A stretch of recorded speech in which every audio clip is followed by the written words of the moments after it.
How you doing? Oh, how are you, man?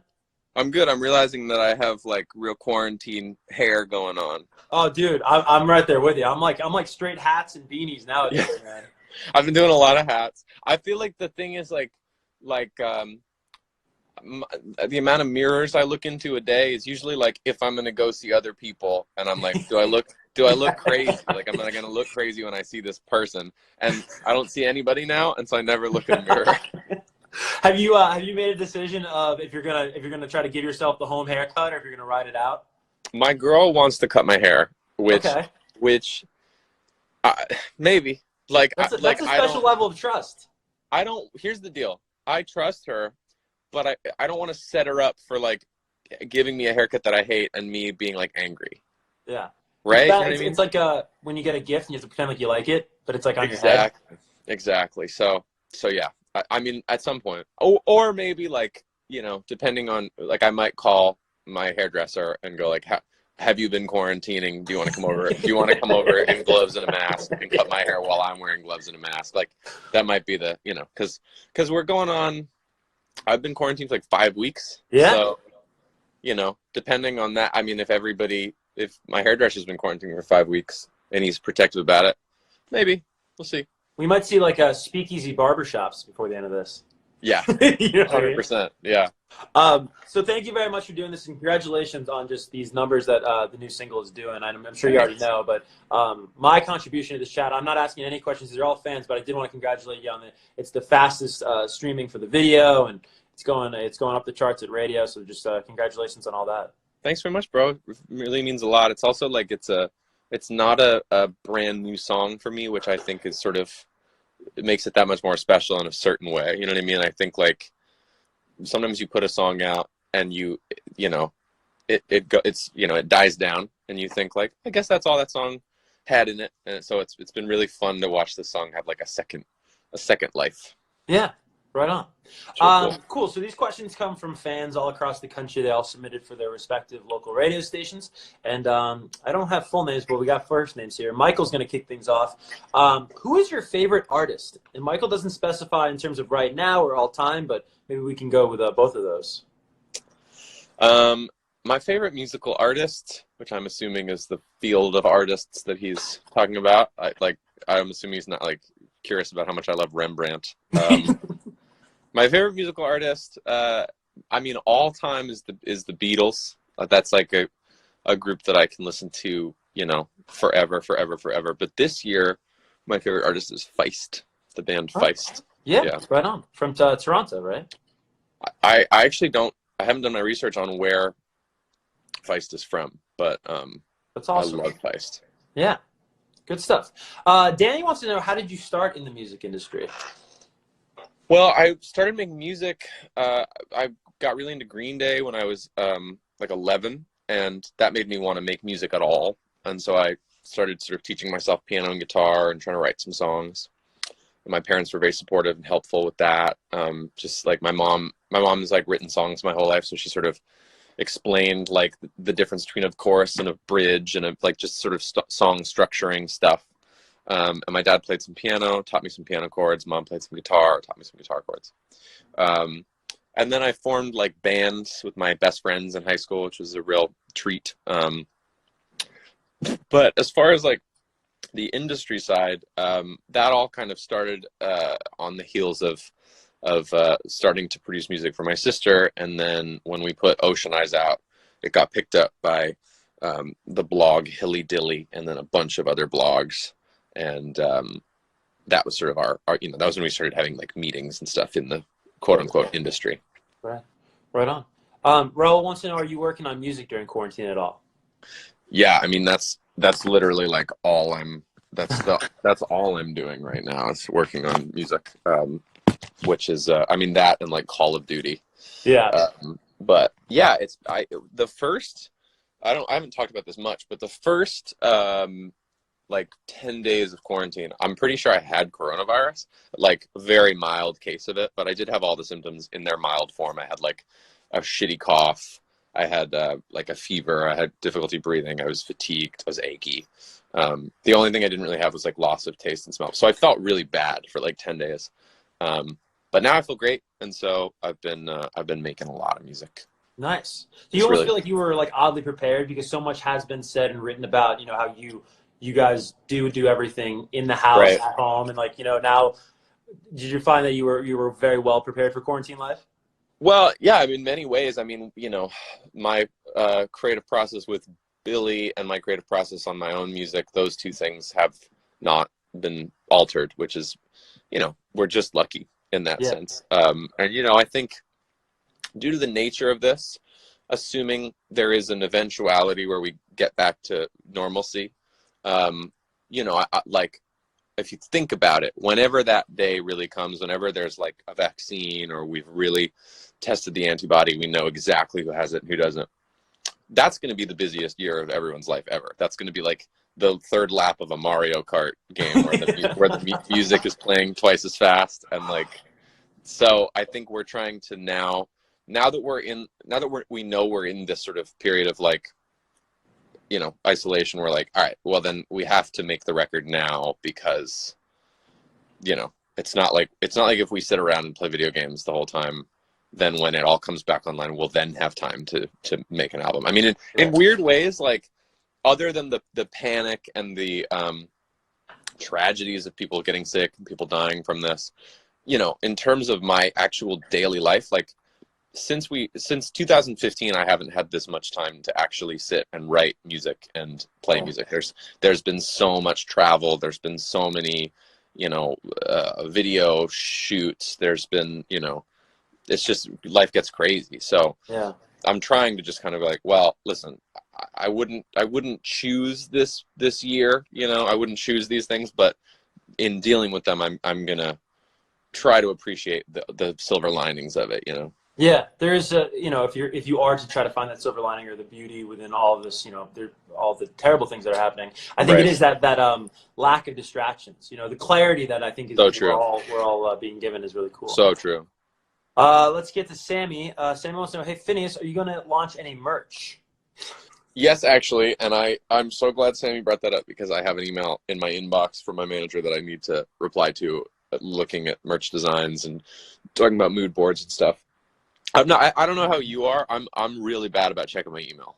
I'm not a good email correspondent. I'm pretty good with text, but emails I suck. So how many email accounts do you have? Like I've started to like taper off where I'm like, this one has just been overrun by whether it's spam or whether it's just emails I don't want. Then you have like the private one. Do you tear them off? I have two. And the goal is like one of them is like the catch-all where I get like emails from like Amazon and eBay and whatever. And then the other one is the like only my team has this email address. And so I'll respond to it, but I still here's the devil of it.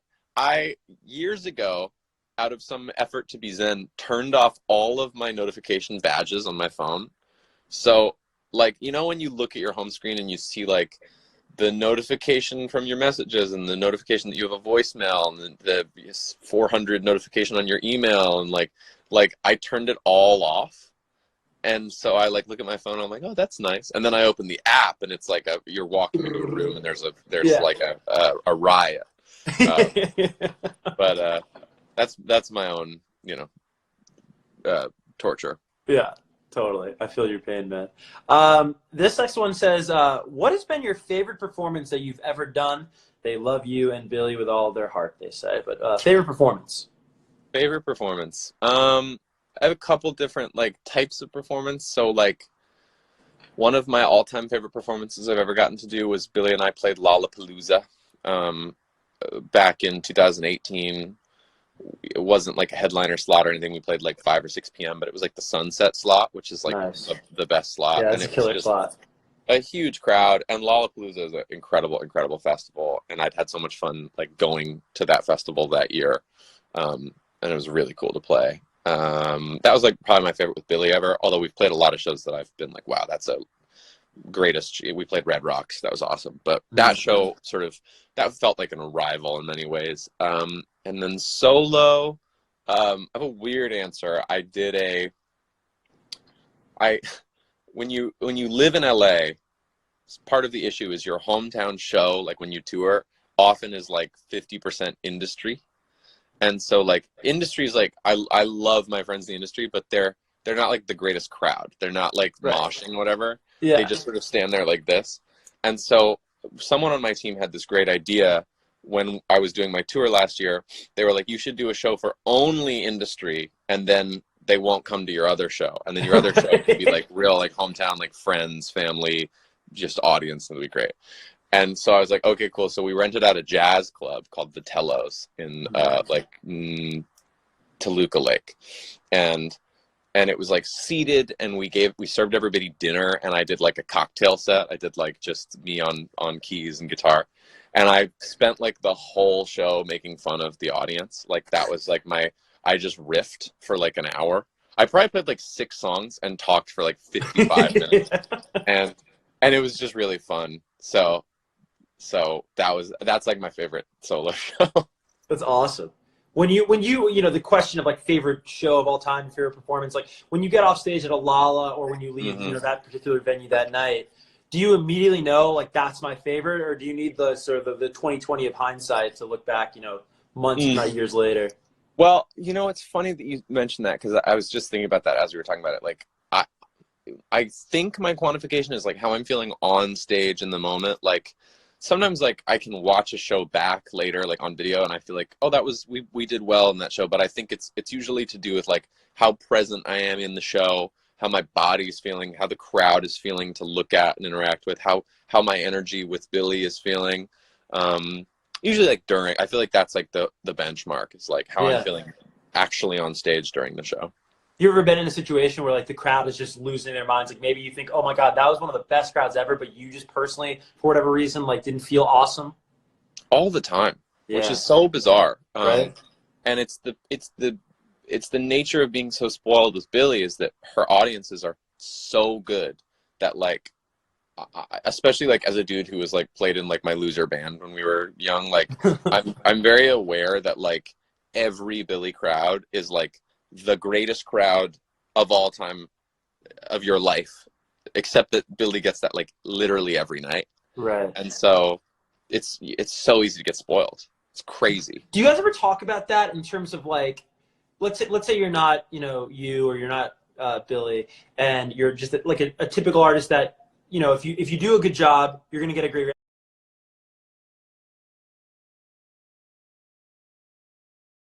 the craziest show ever. How do you gauge like if you're improving or getting better as a performer? The crowd, that's so funny. I said to our drummer, actually before our Lollapalooza performance back in 2018, I said, he was like, wow, that was great. And I was like, it was, but like, Billy could just walk out on stage and pour propane everywhere and set the whole thing on fire, and the crowd would be like, that was great. And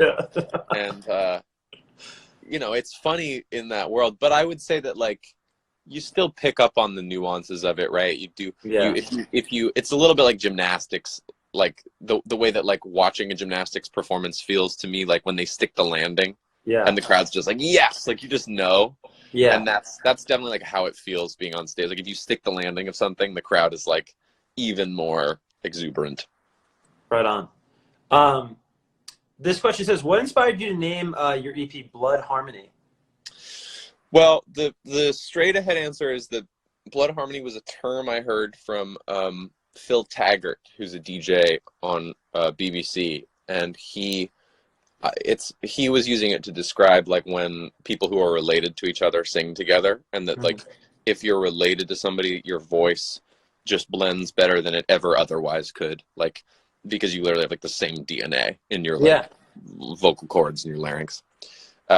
And he described it as blood harmony, and I think like in many ways like that's how I've functioned in terms of my relationship with Billy musically, is that I'm like this collaborator that's like really just an extension of her because I'm her brother or whatever. And so I was sort of like labeling myself the blood harmony, but I think also like on an abstract level, like I like those two words. Like if something's harmonious, it means it's like it's working well with something else. It's cohesive. And I like, like if something requires blood, it's like requires a sacrifice, it requires like toil. So I liked the idea of something being like a struggle and also harmonious. Yeah, there's like a dichotomy almost to it. Exactly. Yeah, it's a good word to use. This next one says, how does being an actor influence your songwriting process?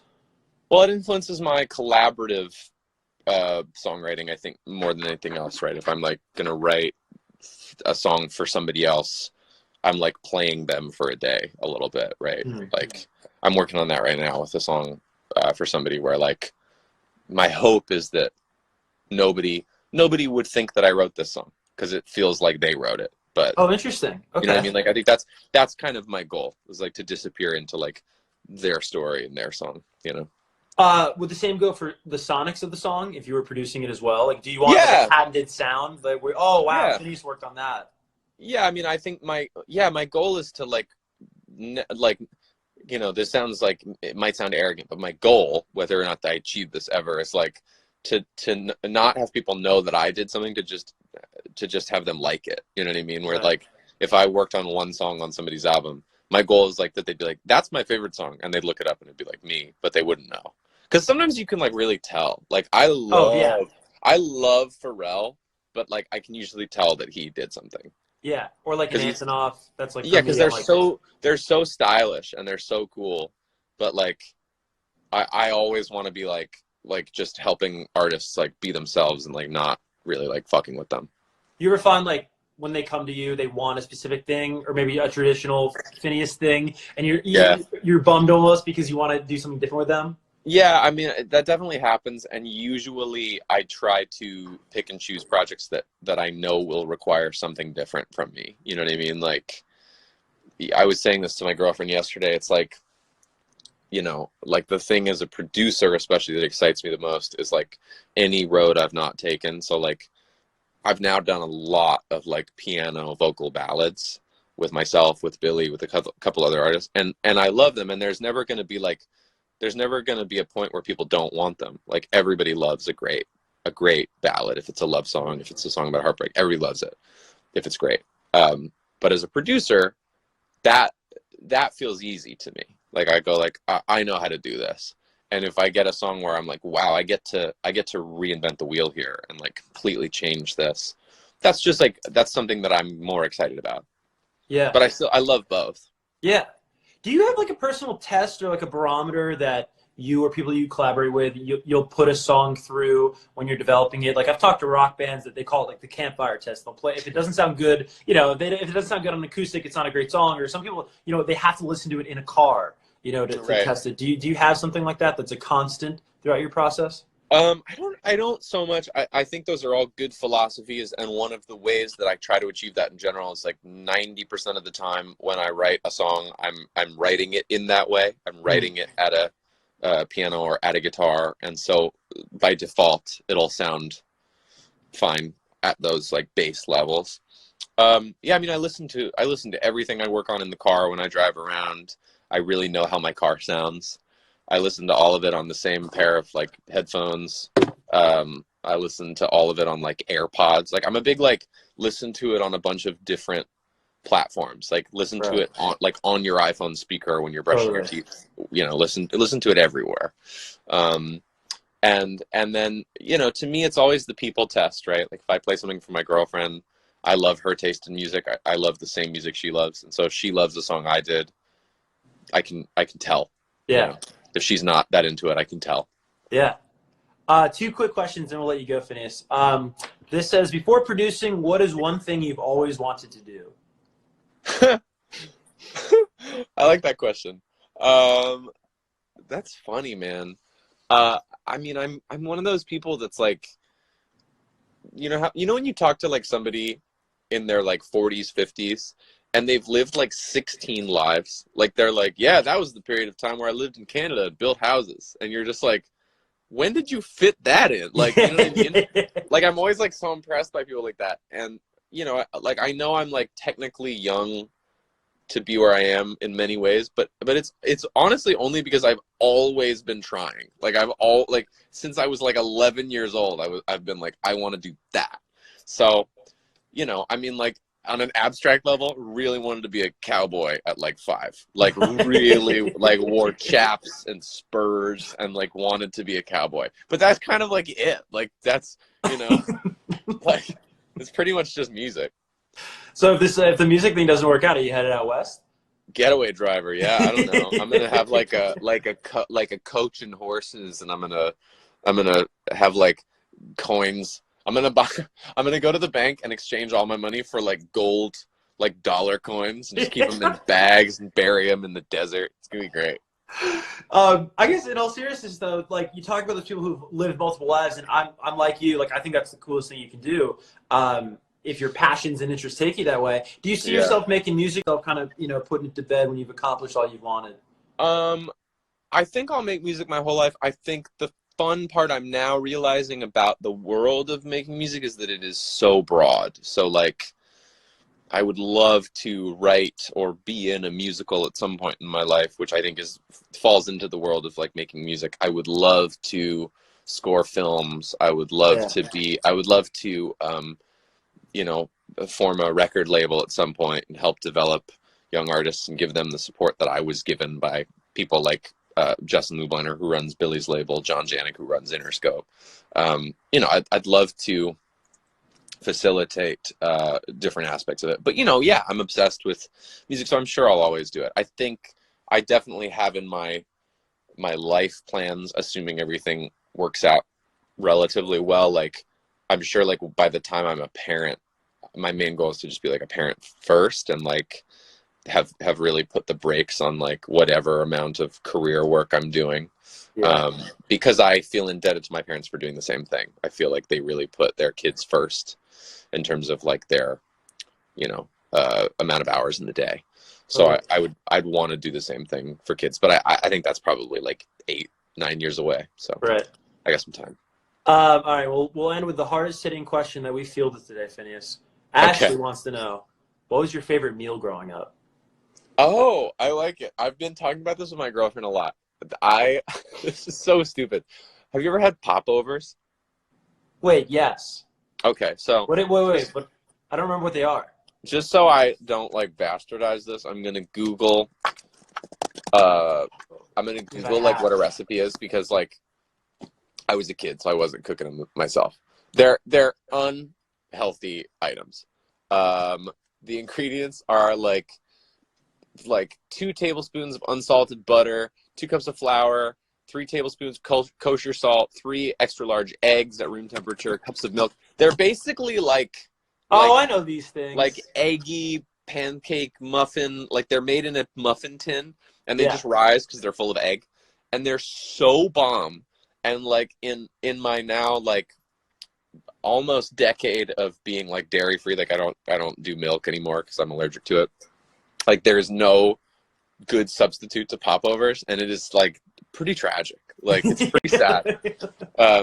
Because they're just, you know what I mean? It's just Yeah. like not it's not veganable. Yeah. But I loved popovers. That was like I feel like you know what you like as a kid because it's like it's what you ask for like on your birthday for breakfast. You're like, can I have popovers? So that was like now you've inspired me. I'm Googling vegan popovers.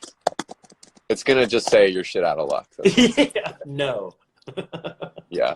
Dairy free recipe. I'm looking at like the photos of these and they look horrible. Yeah. I'm looking at like vegan popover recipes. They look desperately bad. Not it, man. Not it. All right, well, dude, thank you so much for doing this, and I'm glad you're staying safe and you're Good feeling to talk to you, healthier than bro. it sounds like a couple weeks ago. And again, congrats on the success of this new Thanks, one, man. bro. I appreciate it. All right, It's really nice of you. talk soon, dude. All right, take care.